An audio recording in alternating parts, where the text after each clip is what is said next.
Defense News. It's proudly sponsored by Navy Federal Credit Union. If you're a member of our nation's armed forces, the Department of Defense, or if your family is, we'd be proud to serve you too. On this episode of Defense News Weekly, hear the untold history of one of the most dangerous job descriptions in the Vietnam War, long-range reconnaissance. How would you like to be dropped behind enemy lines as part of a 6-man team and no artillery or air support? Veterans explain the experience. And a new piece of tech able to deliver targeting info in a GPS-denied environment. Have a look at a new offering found at SOF Week. Also, you know what you need to make good decisions quickly in a conflict situation? Information. We talked to an expert on how the military can manage data. Plus, US and NATO troops team up for the biggest parachute drop since World War II. It's the latest in news and analysis from the Pentagon to the platoon, here on Defense News Weekly.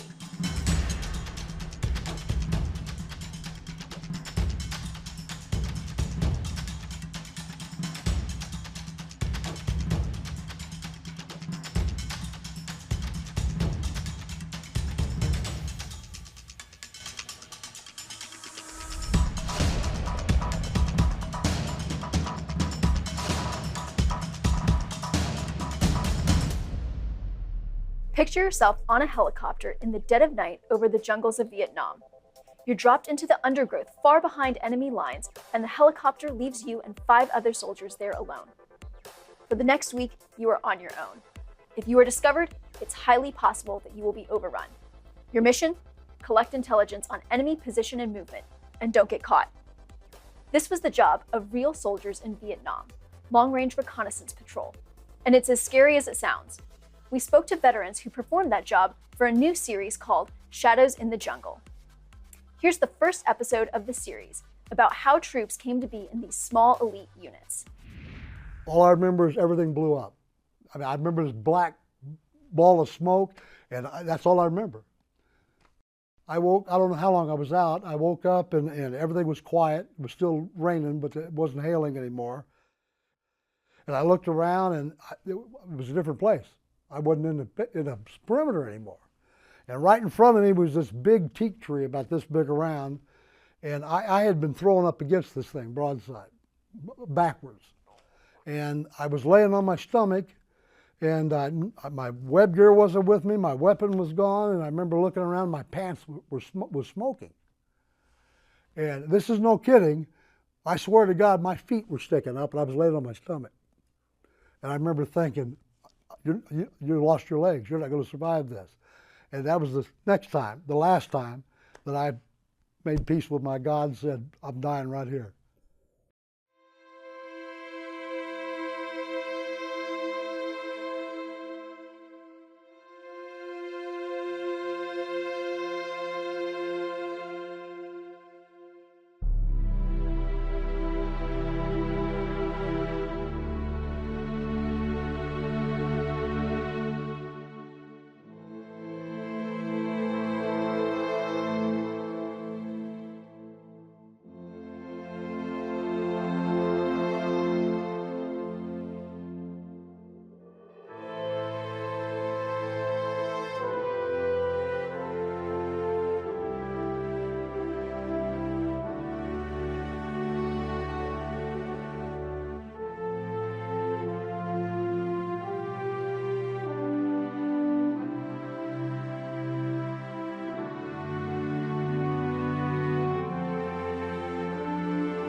I had always wanted to be a soldier from the time I was knee-high to a grasshopper.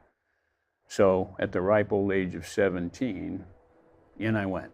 My dad was very reluctant. My mother said, have a nice time, you know, do it that way. But yeah, he was reluctant because he was in the Marine Corps during World War II. So. My dad was a senior NCO in the Air Force. He was in World War II in Korea. He raised us.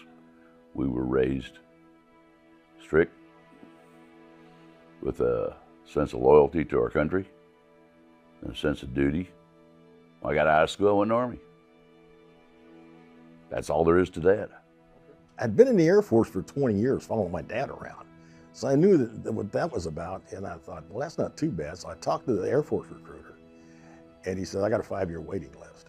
I said, well, my draft card says I'm not going to be here in 5 years. Talked to the Army recruiter, and he goes, what would you like to do? And I said, that, because he had a picture of a paratrooper above his desk. He goes, okay. So, and that was it. I was off and running. I graduated from high school. I had gone a year to Sac State College. Then I worked in a paper mill for the summer. And then towards the end of the summer, I decided to come back to Sacramento. And I just wasn't really wanting to go back to school. You know, you go out your whole life. And so I volunteered for the Army. I was in trouble a lot. It's what got me into the Army.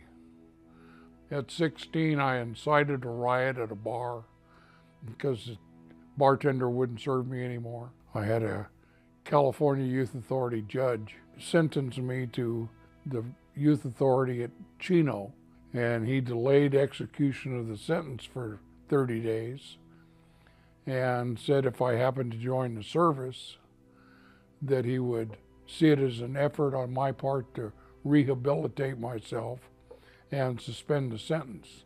The next thing I knew, I was on my way to Fort Polk, Louisiana. At the time, naval aviation was closed unless you had a degree. Same with the Marine Corps.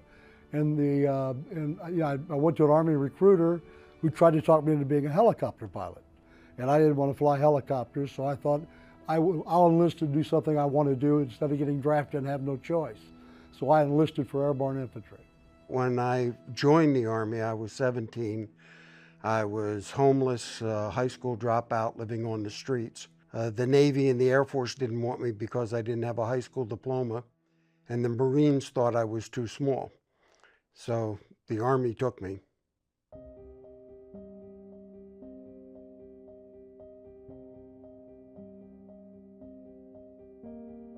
We touched down at Tan Son Nhut Air Base in Vietnam, and 4 of the guys I went through AIT and jump school with were on the flight with me. So they were the only guys I knew on that flight. And then they get you off the plane into a bus that's got all the windows wired up so the grenade won't penetrate. Bring you to the reception depot, and at repo depot you're just in a herd. While we were there, the whole group was approached by a dog handler who was there to recruit guys to be canine handlers. We sat through that speech, and the guy was pretty cool, but it didn't appeal to any of us. The next guy that came in was dressed in tiger fatigues. He had a red scarf around his neck and a black baseball hat with a 101st Recondo patch and jump wings on, and he looked like a stud. He told us about long-range patrol. I had never heard of long-range patrol, neither had my buddies. And I asked, well, what's a LRP? And oh, these little 6-man teams that go way out and sneak around and try to find the enemy. And You're fighting a war basically on the terms of the enemy, because that's the way the VC and the NVA did it, you know. And it appealed to me. That sounds pretty cool. I think I'd like to do that too. So we went over and volunteered. The one thing that bothered me about what he said is he talked about 6 men going out in the field deep behind enemy lines for up to a week at a time. Well, naturally, when you're going through basic training in AIT, you talk about fighting in company-sized and platoon-sized units, and that kind of terrified me a little bit. Oh, I thought that was the most amazing job you could have in the Army. I mean, when I sat down and thought about it, the line companies were going out in the field with over 200 men. A LRP unit was working with 6 men. 6 men don't make a lot of noise. I figured it would be safer for me to be in a LRP unit. When I got back in country in '68, and they were going to send me to some, I don't remember, some unit that I didn't want to go to, and there was a lieutenant there from the 199th, 71st LRPs, and came over and said I had scanned your records and you were in a recon platoon in your previous tour. I'd like to offer you a job to come work with us at Long Range Patrol. Signed me up, and that's how I got there. After it was over, he said, do I have any volunteers? So there was like 200 of us sitting there under this big tent. Well, all 4 of my buddies raised their hand. And since that's the only guys I knew in Vietnam, I raised my hand too.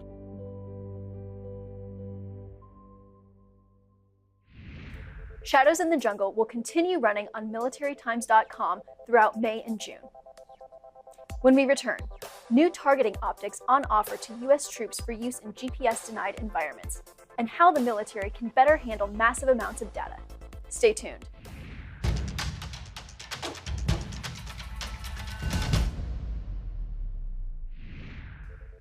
Welcome back to Defense News Weekly. If you're a small unit in the field near enemy forces and need to call in artillery to save your butt or knock out an opposing force, how are you going to do it if your GPS is being either jammed or spoofed? A new product from Thales on display at the recent Soft Week in Tampa looks to provide a solution, a thermal imager with a twist. Have a look. Hey guys, Tom Saunders here at the Thales booth, Soft Week, with our Sophie Ultima handheld thermal imager. What we have here is a cooled mid-wave thermal imager coupled with an all-glass day channel, which effectively emulates a 7x35 pair of binoculars to give the user absolutely crystal clear vision during the day. DMC, also nested inside of the system, is a digital magnetic compass, laser rangefinder, near IR laser pointer, as well as a daytime camera for data capture while targeting. Where the system really shines is it is designed to pull TLE1, CE90 Cat1 targeting coordinates at 3 kilometers in a completely GPS denied environment or GPS spoofed environment. It does this with a package called VisioLock, which uses nested map data to help the operator self-locate, define north, and then target, call in ordnance, get the job done. It's fully mil-spec certified, ready to go. Battery lifetime, 4 to 6 hours, depending on how long you run the thermal. For a typical 48 to 72 hour mission set, 2 batteries should allow the operator to get everything that they need to get done. It's definitely going to be its capability to target in a GPS and GPS denied and spoofed environment. When it comes to targeting, that is a very, very, very complex thing to do, especially when you don't know exactly where you are and where north is. Those are 2 of the very critical things needed when doing targeting for calling in fire. This piece of equipment helps you to do that from as it sits right now. No added pieces, no equipment needed. So typical battlefield scenario where this will be absolutely necessary, you're talking about a small squad, either in some type of overlook or investigative position, who has found a target of interest, figured out that that target of interest is one that needs to be handled quickly. This is the type of piece of equipment that will allow the operators to do that. So the next advancement for this is to get it into the hands of as many users as possible to allow them to complete their missions effectively, efficiently, and get everybody home safe. Next up, you know what's going to win a lot of the battles of future wars? Marines. No, just kidding, but also not. From one perspective, the answer to the question is a lot less kinetic: data. Synthesizing utterly massive amounts of information quickly and logically to allow leaders to make better decisions. But managing all that data can be tricky. In a recent webcast, we talked to an expert about how the military can better collect and interpret information. Here's some of what he had to say. I think these examples are helpful. Are you finding specifically that one of the areas that AI is helpful is in kind of this data analysis, maybe doing sort of an initial sort? And assuming so, do you think there are other areas that, you know, have been ruled out or you're still kind of thinking about? Yeah, great question. So we are quite open to several different areas, and the organizations in CDAO that have looked at this have identified a lot of the use cases that we have that we're now experimenting with, based on the feedback that we've got from users, based on the guidelines of the responsible use of AI. And I think one way inside Guide that we are thinking about it of how do we apply these, because just like JADC2 or CJADC2 more broadly, it's so many different things, it can be difficult to be able to say, okay, what exactly is a tailored use case? So at least one framework that we're applying for thinking about it is, first, is the levels of decisions that we have to make across the DoD and the government. The way I would offer is, as a way to think about it, is simple tasks, complicated tasks, and then complex tasks. Simple tasks being things like data retrieval, just gathering the data that right now a lot of analysts have to just sit and manually gather data and either compile it in their mind or compile it on slides that allow them to be able to brief it out. And that process of data retrieval, that relatively doesn't feel like a simple task. I've been in a combatant command where that did not feel very simple when you have a lot of really challenging data sets. You have a lot of data that's not structured. You have a lot of data that's sitting on a paper document, some data that's in a digital document. And so retrieving that data, cleaning that data, that is something that right now we are experimenting with and finding a lot of use for generative AI and large language models and natural language processing to allow us to be able to get that information back and get it better and faster than what we're currently able to do. There's still a lot of issues with it. It has a long ways to go, but we're finding a lot of value in some of those areas for simple tasks. The next level for complicated tasks, and I would refer to those, I'd maybe frame those out as analysis or applying data for some kind of workflow. This is where I think right now generative AI, large language models have some promise, but it's certainly not there right now in its ability to actually be able to fully deliver on it. So we're experimenting with it, and we're trying to see what are the ways that you could have disparate data sources, especially ones that we normally haven't associated together, that whole idea of signal within the noise. If the signal is multiple data sets that we normally haven't put together. It could be, logistics data sets that normally have existed in different stovepipes or different silos, or it could be operations data, or it could increasingly be open source data that we often hadn't looked at for a military application, but that when you bring it together with other data sets and you apply some of these tools, you can start to see some signals inside the noise that maybe we hadn't identified in the past. And so those are some of the areas on complicated data that we are starting to experiment with. And we're seeing some real promise in identifying things that we hadn't been able to see in the past. And those two levels, that simple and that complicated, those showed promise.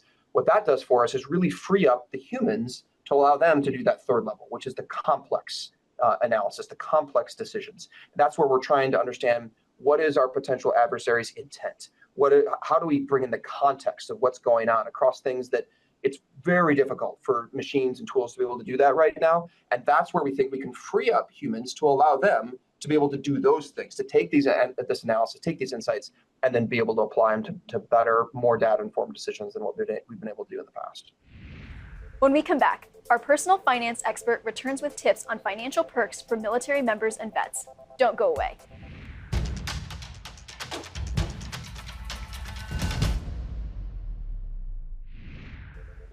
Welcome back. On this edition of Money Minute, personal finance expert Jeanette Mack has tips for maximizing service member and veterans' financial perks. The Department of Defense says 87% of military recruits are between the ages of 18 to 24. At that age, most young adults could use every financial advantage, whether they're in the military or not. But if you're one of the thousands joining the service, it pays, literally, to know the perks and advantages that come with your job. One of the most well-known is the GI Bill. It provides financial assistance for education and training. Other programs like MyCAA can help pay for your spouse's education as well. When it comes time to buy a home, a VA loan is the mortgage to go with for anyone in the military. No money down and lower rates can help get you into your own home easier and possibly more affordably. Your service also gives you access to retirement plans for a more secure future, and discounts on everything from groceries to cars to events and entertainment.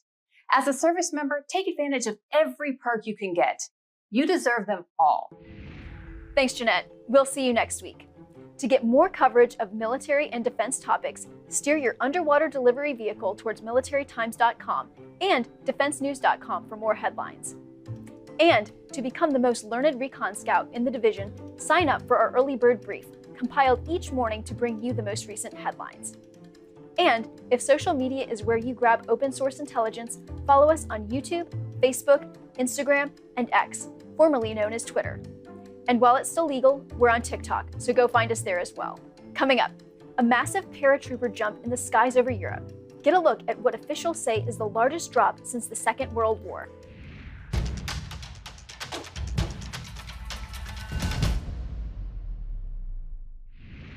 Welcome back to Defense News Weekly. I'm Diana Stancy. Sometimes you just gotta go big.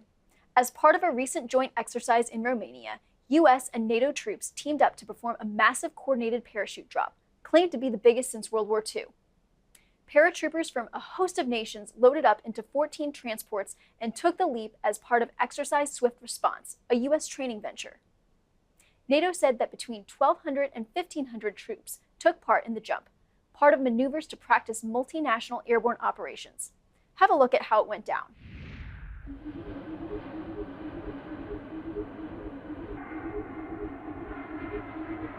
So during this operation called Swift Response 24, we have been planning since roughly around, as a battalion with the 150th, we've been planning since, I would say, around September. From there, series of meetings, series of working with our coalition allies and partners to make this operation happen. What we are demonstrating is not only our capability, one, working with our allies and partners, and two, is to show that we are ready to deploy at a moment's notice.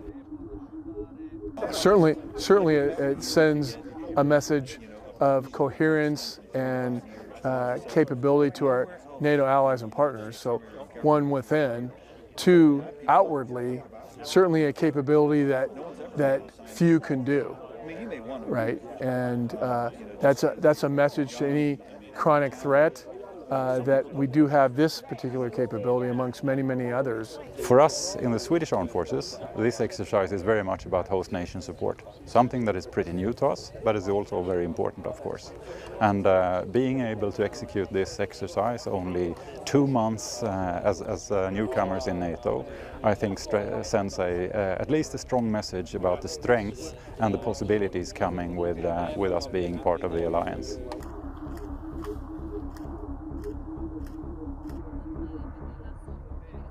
Paratroopers, you can bring them very quickly to an area or to a terrain to commence an operation or conduct an operation where you don't need an airfield. You just insert them by parachuting. And this is why still paratroopers have high value for NATO. And this is why we yearly conduct a swift response exercise.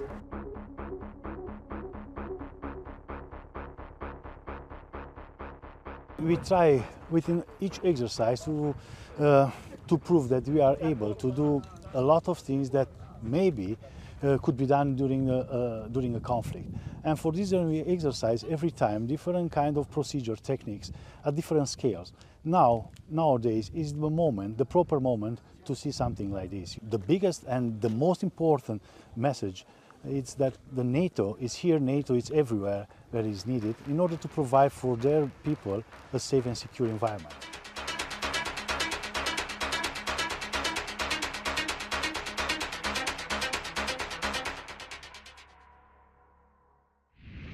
And that's all we have time for in this week's episode. We'll see you next week on Defense News Weekly.